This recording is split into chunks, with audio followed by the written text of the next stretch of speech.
All right, well, welcome to Sauna Health and our first fireside chat of the year. We're excited to have our founder and CEO, Richard Hanbury. We have a whole bunch of questions we're going to ask you today, Richard. And then also, if anybody that's watching our live today has any other questions, please let us know and we'll be happy to answer them as we're going. So I think the first question that always comes to mind is, can you tell us a little bit about your story, Richard, and what caused you to create the sauna device? Certainly. Well, the story starts on a road in the Yemen, quite close to the capital, Sana'a, hence the company name. And I was driving down the road as a 19-year-old in a Jeep. I had a choice of a head-on collision next to a petrol truck or to go off a bridge. Figured that me and my passenger were dead either way. And in that split second, I had an image of my dad wandering around the country trying to look for remains. So I went off the bridge because I figured off the bridge we were be history anyway, but there would be something left to find. So 60 foot down into a dry riverbed, Jeep crumpled up like a Coke can. That was spinal cord injury from T8 to T10, which is belly button level, plus a traumatic brain injury, plus an aortic tear. Medevac back to the UK after a not pleasant stay in a Yemeni hospital. And then all of that resulted in a nerve damage pain problem that was so severe I was given a 5-year life expectancy. So all of this was from trying to figure out my own pain problem. And the first thing that happened was the hospital put me through all the standard of care that they normally do, which hasn't changed in 28 years really. Nothing worked. And then in the hospital, they said, here, have some meditation. Now, meditation has huge uses in many, many applications, including pain. But really, the application it has in pain is when your pain is episodic, when your pain is there sometimes and they're not. Because when it's not there and you can get some meditation practice in, it can help you when you're in pain. When you're constantly in pain like I was, all it does is makes you aware of how much more pain you're in at the time. So I then had the experience of watching a movie. That movie flipped me in and out of what we would now call a flow state, that state of conscious alertness when you're enjoying the film and you're not aware of time passing. And that changed my pain levels more than morphine did at the time. So I was then thinking, okay, well, how can I do that on a reliable basis? Because I can't get a good film every time. And that particular film was good and bad the whole way through. And you definitely can't find those very often. Right. And distraction therapy within VR that's what it's aiming to do. And that's great for one-offs, like, you're trying to help a kid get into an MRI machine, or you're trying to distract yourself while you're going into the dentist. Those kind of things, that kind of approach works really well. But for those of us with chronic pain and chronic anxiety, you can't do that day in, day out, and you really can't get much help in 20 minutes. So the whole thing was, okay, well, how do I create something that is going to work on a repeated basis? And that was the real start of the sauna journey. Wonderful. Well, for everybody that doesn't know, this is the sauna device and you can use headphones with it. Richard, can you tell us kind of in lay terms, how does the technology work? What happens here? And what do we think we're seeing from the research of our clinical studies? Yeah, so when someone puts on the device, they close their eyes, get in a reclined position or lying down, and they're seeing pulses of light and they're hearing pulses of sound. So the seeing is through closed eyes. And the technical term is entrainment. And basically, when you listen to fast music, you get more awake. You slow music, you slow down. It's that same process that we are doing with both visual and auditory stimulation. And we're doing it in a very, very precise way that gets the brain to exactly the right state to create a really deep relaxation effect. So the experience of using the device on the first time is sometimes it starts with a little bit of like, whoa, this is weird. And once the brain is used to it after a few minutes, then typically even on the first use, it's a deep relaxation effect. And in that first few minutes, it can be, oh, this is weird. What's this? How's that? And one of the most common experiences is for a couple of seconds to someone go, whoa, this is like getting off a boat and getting onto dry land after getting used to being on a boat. And that's really when we see that on an EEG, so someone's brain is wired up to see what activity is going on, we see a normalization of balance going on at that point. So your body's just getting used to being more balanced. We're helping return the brain to, the technical term is homeostasis, which is basically your brain's optimal functioning. So we're just giving your brain a reminder of the frequencies and the way in which it's designed to work. And that's very different from what most people are normally doing, which is running around in a much more high frequency state, a much more stressed state. So meditation is trying to learn how to get your brain into that more relaxed state. And what we're doing in comparison is just giving your brain a better, quicker nudge of how to get to that more relaxed state. We're showing rather than saying, do these things and when you feel more relaxed, you're doing the right thing. We're just literally giving that to your brain so you don't have to do anything. You literally just close your eyes. The only thing you can do to stop the device working is really try and make the device work by really trying to go to sleep. That works about as well as really trying to go to sleep when you can't get to sleep. If you think about anything other than trying, then the device will just do its thing. So you can just let your brain wander, or you can just relax, or you can think about your favorite football team. The only thing we tell people, that I tell people don't think about is the news or anything that's liable to upset you. Just think about nice stuff. I mean, in technical terms, the stuff that actually works fastest to think about is anything that you feel gratitude or peace and love and light about, to get woolly about it.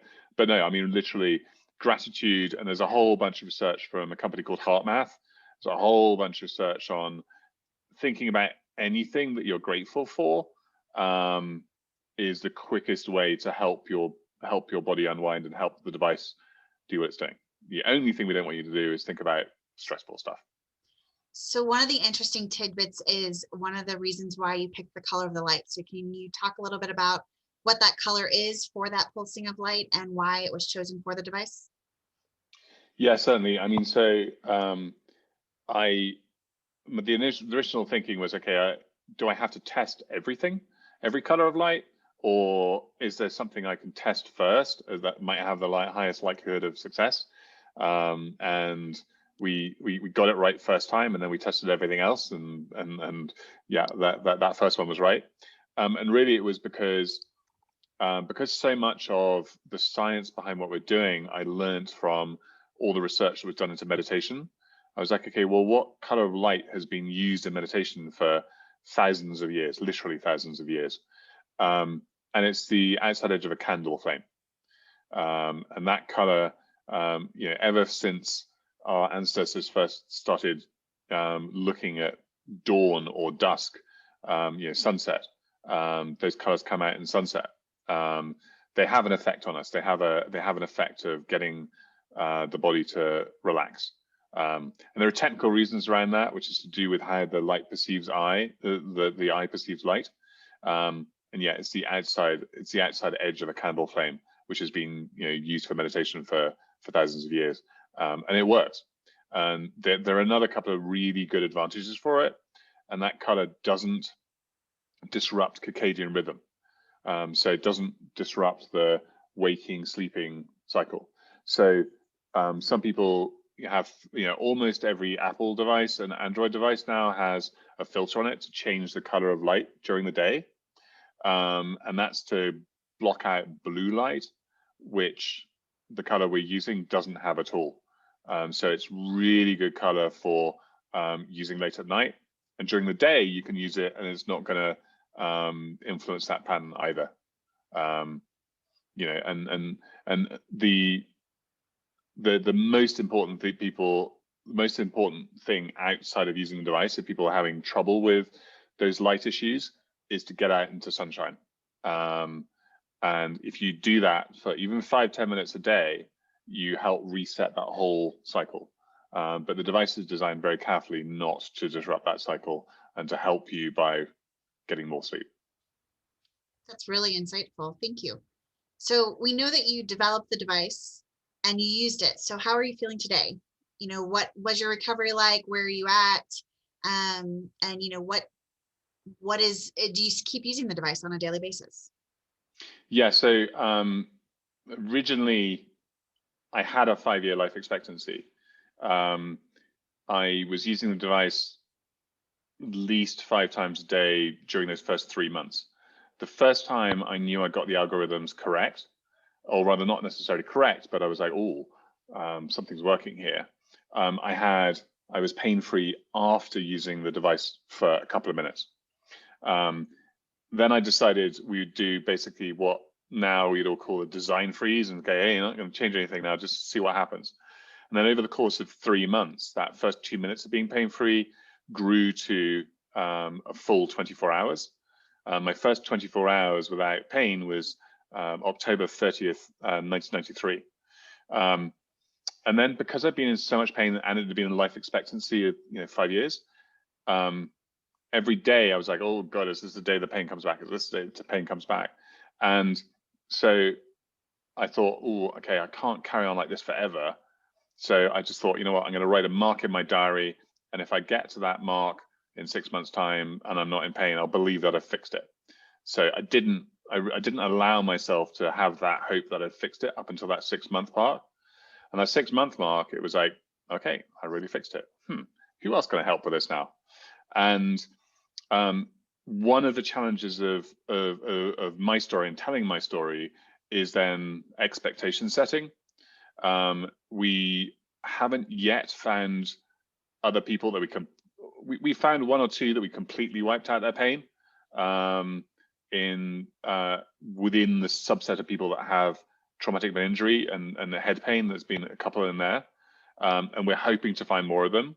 But for most people, the device ends up being a tool in the toolkit that helps them a bit. And the reason for this is because all pain is a combination of what's going on in your brain and the signal that's actually coming into your brain. And with spinal cord injury pain, and my particular type of spinal cord injury pain, it was all about how the brain was processing the signal coming up to it. And essentially, I didn't have a pain signal coming up to my brain. I had a corrupted data stream where my brain's going, ow, that hurts, because I don't know what else that is, so I'm going to call it pain. Phantom limb pain is another area where you see this same thing a lot. So with the way the device works, it creates a really deep relaxation effect that increases a thing called neuroplasticity, which is how the brain constantly optimizes for whatever's going on. When you are relaxed, your brain optimizes for being relaxed, and it makes being relaxed more easy. When you're in pain, your brain is optimizing for feeling those pain signals with less effort. So over time, that's why chronic pain builds up. So with the different use cases and the different clinical trials, we're finding different ways in which people are experiencing pains and different ways in which the device is helping.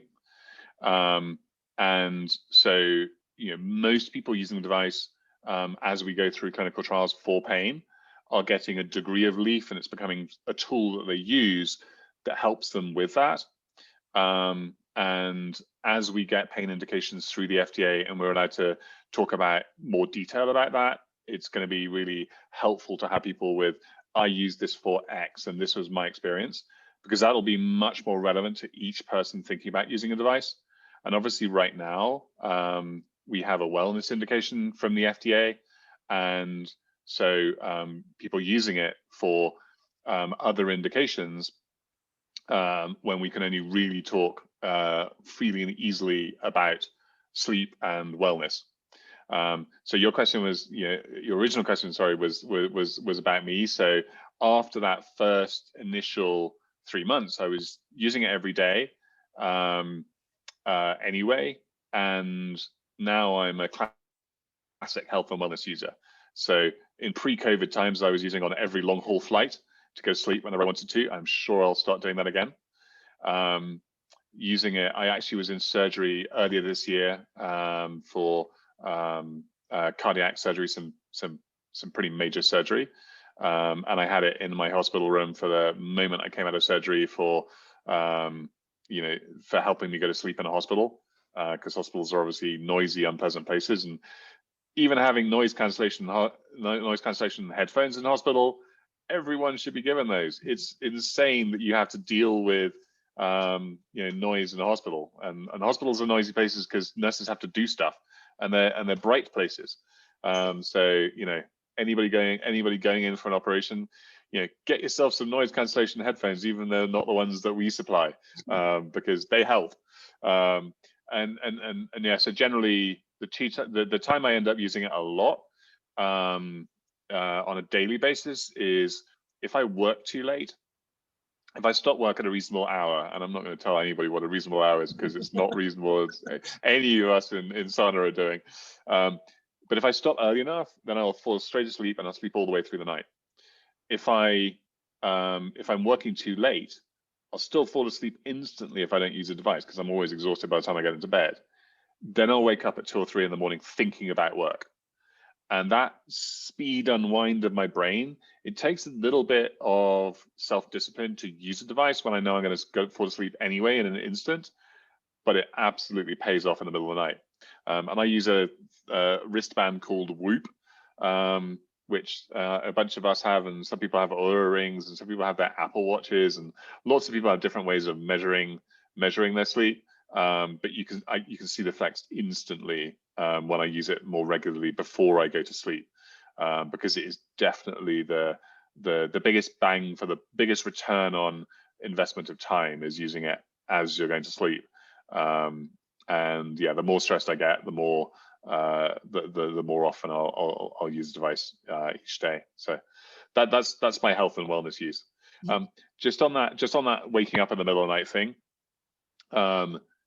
There are 2 major causes if someone's listening to this and has that. One is that you haven't unwound enough before bed, in which case the device is great. There is another thing that happens to a lot of people, which is carb and how much sugar they're eating in their day, especially late at night. And if you end up waking up at 3, 4 in the morning, the first thing you should try is having things like cheese or peanut butter on a bit of apple last thing at night. Because if it's a blood sugar thing that's waking you up because your blood sugar's crashed because you've ate sugar last thing at night, the device will not help with that. You will still wake up and you will still be hungry, and you might not even know you're hungry. That's the tricky thing. You're awake and you're like, why am I awake and alert? So the first thing is try your peanut butter, or it doesn't matter what it is as long as it's fats and proteins. If that's not stopping you waking up, then using the sauna at that point is a really, really good idea. But try the fix the food things first, because the sauna can't help with what you're eating.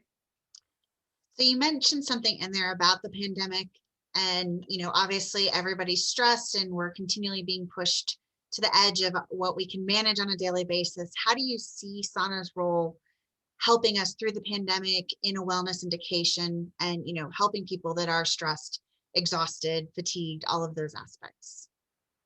Yeah, I mean, so one of the things that's really tricky for all of us when we are already stressed is starting something new. And this is one that in meditation, it's called, the phenomenon is called the Goldilocks zone. And it's the time between when you start something and when you really start getting a benefit from it, so you maintain a habit. And this is the reason why literally millions of people start learning how to meditate and then stop. And then there are things like apps like Calm and Happify who have helped millions upon millions of people sort of cross that bridge. For when people have got a larger problem and that sort of like trying to learn to meditate thing doesn't solve their issue, we are a really good solution. And typically, if someone uses a device the first time, they're usually getting a relaxation effect. So the most amount of effort it takes to use a sauna device is the first time. because you got to get it out of a box, you've got to attach it to an app, and obviously you and your extremely helpful team are there to help people through that for that first use. But I think if everyone understood that, oh yeah, the first use I've got to do some stuff because it's new, and then the second time I do it, it's going to be 95% easier, and the third time is another 95% easier than that. And by the third or fourth time, it's really easy. And then after that, after your first few times, you're down to really simple stuff like, if you leave it by where you're likely to want to use it, if you leave it by your bed, charged with your headphones plugged in, then you're not going to toss and turn around in the middle of the night. You're just going to put it on and use it. And my rule of thumb is, if I wake up in the middle of the night, what I usually do is I have my iPad. And I usually, last thing I'm doing before I go to sleep is reading something on my iPad with a black screen with really faint blue, white letters, and those you do in settings.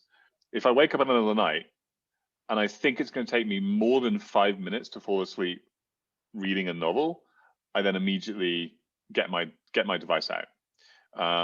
The reality is, if I get more than a paragraph before I'm asleep again, I will immediately get my device out. And the more you experience the device working, the easier it is to make that transition. But yeah, I mean, and I think that's a pretty good rule of thumb. If you think it's going to take you more than 5 minutes of reading to fall asleep, then the device is going to get you to sleep faster. Because typically the device takes, if you're in the middle of the night, by minute 6, most people are fast asleep by minute 6. So that's the kind of rule. Any other similar things that you've figured out?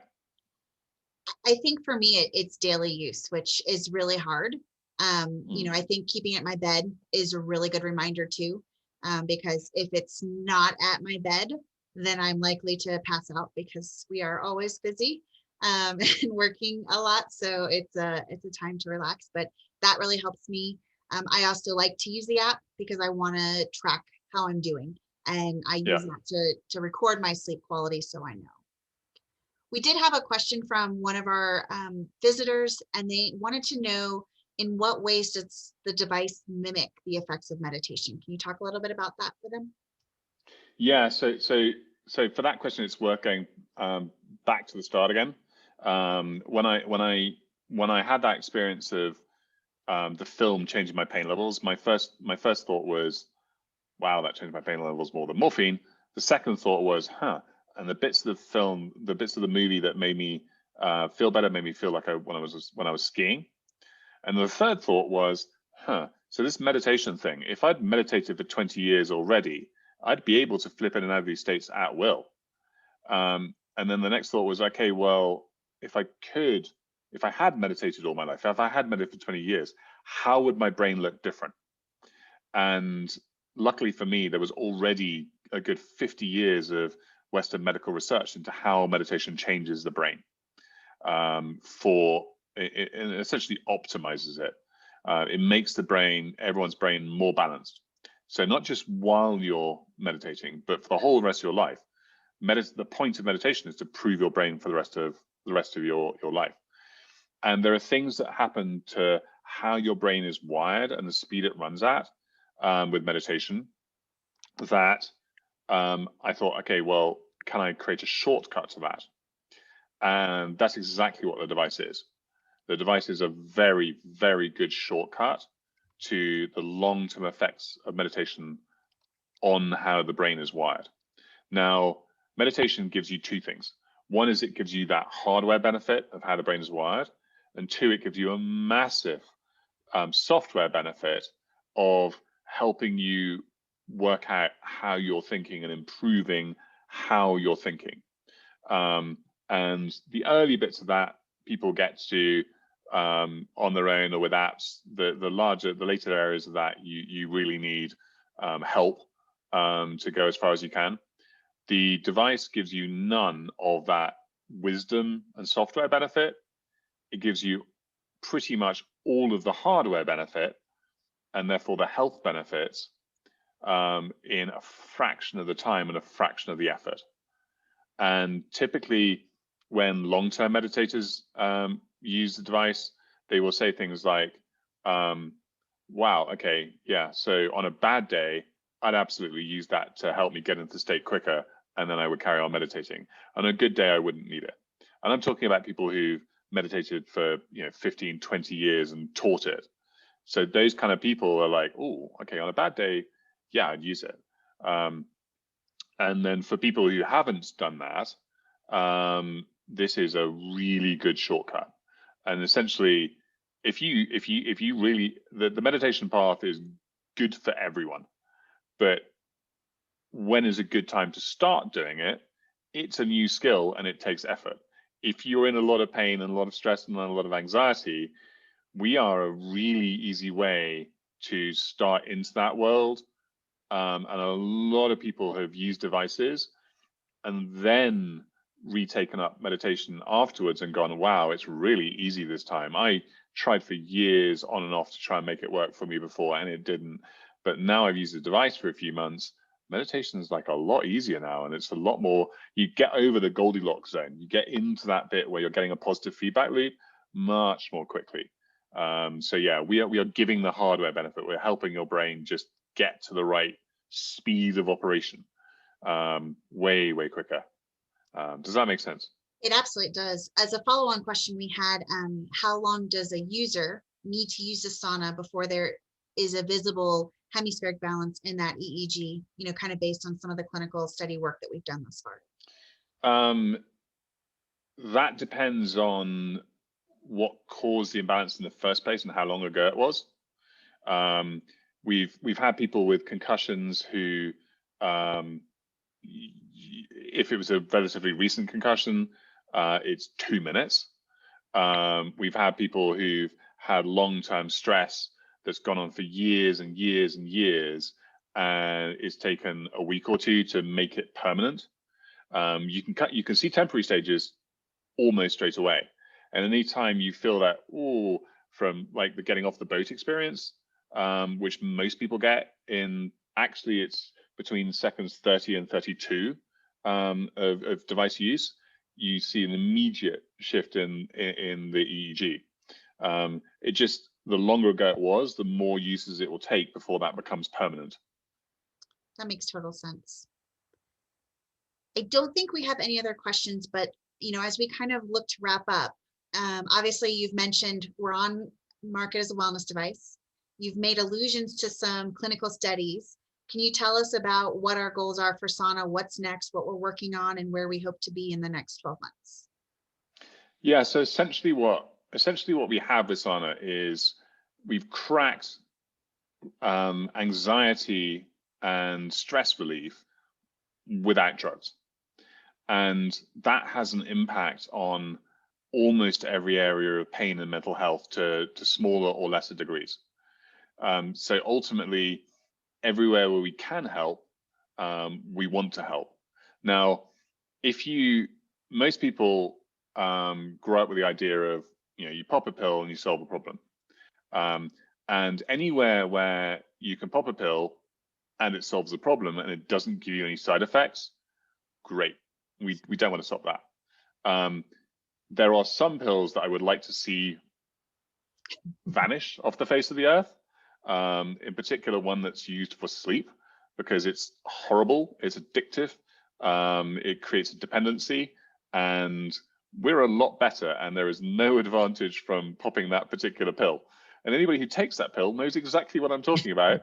And I talked badly about that pill for a long time, and then one day I thought, you know what, I really should take it so I actually experience what people are experiencing rather than just relay people's stories. I used it twice, and on the third night, I couldn't get to sleep at all without it. It took me a week of device use to undo the damage that had done. So that's one where, if in the long run we see that disappear, awesome. And then there are things like opioids. Now, what we've seen in long-term use of people who have pain problems is people make the choice in real time do I want to use the device that's gonna, after 15 minutes, have me have less pain, not necessarily no pain, but less pain, and I can spend time with my kids, I can work, I can drive, and I can be present with my life?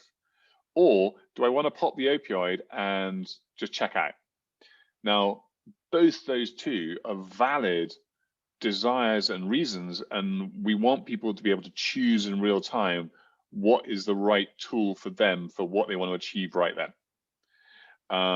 And so being available to everyone to use when it's the right thing for them to use is exactly what we want.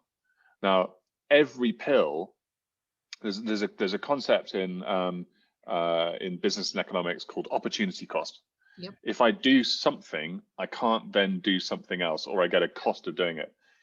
Every time you take a pill, there are very few pills. Melatonin is probably a good example. And every vitamin and supplement pill, you don't have an opportunity cost. It takes you a split second to take it, and there are no downsides of it. If you overdo some vitamins, yeah, there are downsides, but just you follow the instructions and then there are no downsides. Right. Almost everything that is a prescription drug has side effects. So you take the pill to get the benefit, and then you put up with the side effects. That's your opportunity cost. With a sauna device, there are no negative side effects. There are a whole bunch of positive side effects. And so your opportunity cost is the time it takes you to use the device. If you're going to sleep at night, and it helps you go to sleep faster, which is, if anybody has problems going to sleep at night, we're speeding up how quickly you can go to sleep. And it almost doesn't matter what is causing you to have trouble going to sleep. Pretty much with everyone, we're speeding up at going to sleep. If you wake up in the middle of the night, as we discussed earlier, some people we can help with, some people we won't. But even if you use it in the middle of the night, you're going to sleep better for the rest of the night. And therefore, it's a positive pay. You're going to get more out of it than not. And so long term, the aim is to find everywhere, every type of person, every type of indication, where we can help more than they can be helped in that period of time by doing something else. Like if someone has zero problem and no stress in their life, please go do meditation first. Because if your life's that good and you want to improve it, then meditation is probably going to help you faster than we are. I don't think we know many of those people, though. Yeah, there are not many. There are not many. I've probably met like 2 in my entire life. But yeah, I mean, but if you're like, what, I'd really like to get 15 minutes nap in the middle of the day, because that would really help me for the whole rest of the day. And I did that once, magically, and I fell asleep and I woke up and I felt better afterwards. Or in history in the UK, the most famous napper in our history was Winston Churchill, who fought the whole Second World War by being awake nearly all the night, by having an hour in the middle of the day where he always slept. We want to be that help for everyone. Now, as a company, we've chosen to focus on the people who have the largest need and the least amount of help available from everyone else that we can help. Now, the first group of those is in fibromyalgia. The study we have going on at Duke is now, I think, I'm correct in saying, as of this morning, up to 94 people at the time we record this, out of 120 we need. Once that study is complete, we analyze the data goes to the FDA. If the FDA agrees with the data and that it is working better than any of the drugs, which is an extremely low bar, and in our pilot study, we were 5 times better than the very best drug available with no side effects, and that drug has lots of side effects.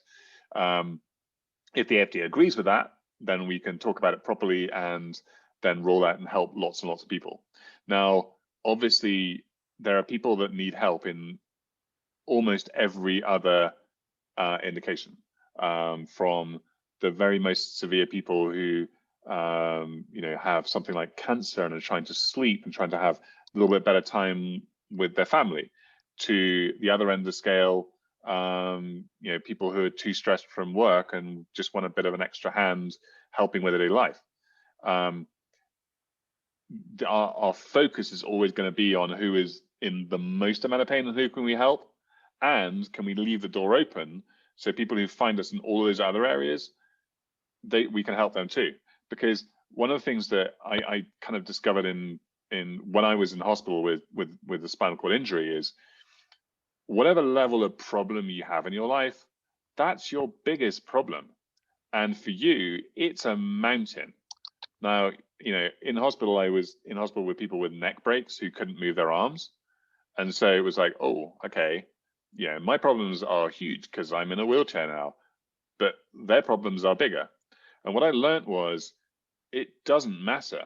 In my daily life, it was as big a problem as theirs was to them. And it's the same thing, if you're someone who's struggling to pay your rent, that is a bigger problem to you as pain was at my worst point in my pain life. So it's in no way to minimize, whatever you got going on in your life, it's going to feel big to you, and we want to help you. And, we will just put more effort into the more obvious problems first, and then we'll get down to those. So that's a very long-winded way of saying is, we want to help everyone who has any kind of problem, because your problems matter to you and therefore we care. But we're going to go through the medical process for the bigger pain problems first. We are hopefully going to get an anxiety study off the ground soon, which will be something that almost everyone can relate to, because anybody who experiences stress experiences part of what anxiety means. So yeah, we want to help everyone. We want to figure out where can we help more than something else you could do. We want to help out when we're the people where we're a silver bullet, and hopefully we'll find more of them. And we want to help out where we're just a tool and toolkit. I mean, as you know, Paula, there are some people with certain types of pain problems where we've helped them by 5 or 10%, and that 5 or 10% still makes a meaningful difference in their lives. And if you're at a 9 out of 10, 10% is a very big deal of how much help you can get. And yeah, so we want to help everyone. We're just going to focus on the groups that we can reach more easily first, and then we'll broaden out as we go down the line. But if we want to be able to carry on helping anybody who finds us, but we will be searching for the people who we can access most easily, who's got the biggest problems and nobody's trying to help. And fibromyalgia is really close to the kind of pain that I had, and they are, and the way in which your average fibromyalgia patient is treated, or person who suffers with fibromyalgia, because I know patient is kind of a loaded word, but they, as a group, I think, get treated worse than any other indication that we've looked at. I mean, tell me if you think there's anybody who's treated on average worse. No. And that's why it becomes a real. But they've got a lot of comorbidity. Military. Yeah. I mean, the military is another area that obviously is really close to all of our hearts, and there are a huge amount of similarities. Yes. Because in military context, you have pain issues, sleep issues, anxiety issues, depression issues, and also PTSD issues, which is the 5 that makes that fibromyalgia. And in the military context, on top of those 5, you've also typically got concussion and TBI issues, which is number 6. So the sort of the military context is very close in terms of how we can help to fibromyalgia. And yeah, I mean, I think I in my mind, your average military person has some more support than your average fibromyalgia person, because there is the VA, to some degree. I mean that formally and informally. Right. Exactly. You can call up a buddy, and you will know people that have pain like you. And if you don't, and you're listening to this and you're an army person, I guarantee if you ring up 5 people that you served with, you will find 1 or 2 that have exactly the same problems you're having. On the fibromyalgia side, it's not the same. Yeah, it's not a You public. can't find people. Yeah. Yeah. So yeah, we are going after both as fast as we can. But fibro is going to be the first to get through. Is going to be the first to get through the FDA. So that's why that starts as the focus. Yeah, and most people's problems are a subset of what people in fibro or in the military have. Most people don't have all 6 of those or 5 of those. Most people have anxiety or sleep issues or pain and sleep issues. Right. So yeah, the more we prove that and the more we get data on those most extreme cases, the faster it will help us help people in other areas.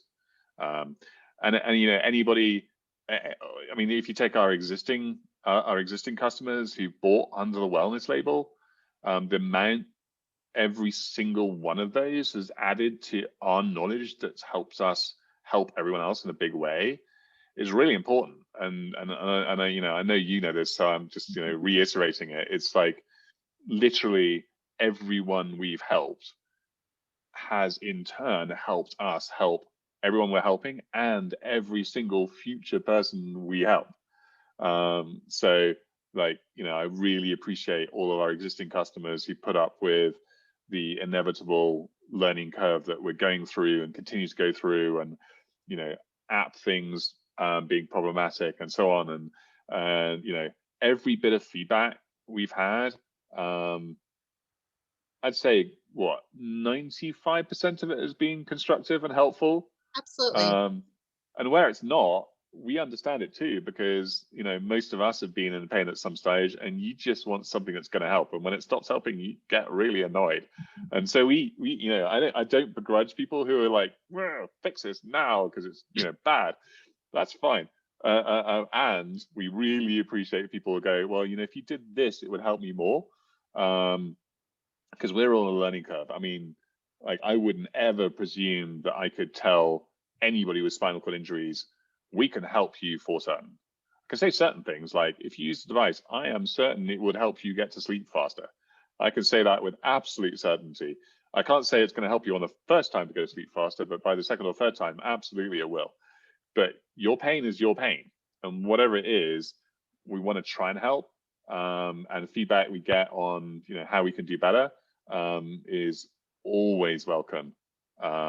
We don't necessarily able to act on everything that people say, but it goes into the data bank, and if more than one person says the same thing, we're like, oh, okay, yeah, maybe this goes up the priority list.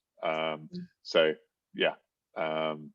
And I I just can't want to remember what say your that, question was that came from. yeah, no, I think you've covered it for what's next. I do want to say that if there's anybody that has watched this, fireside chat and has an interest in sauna, we do offer a 30-day money back guarantee. So you really get to try it for free.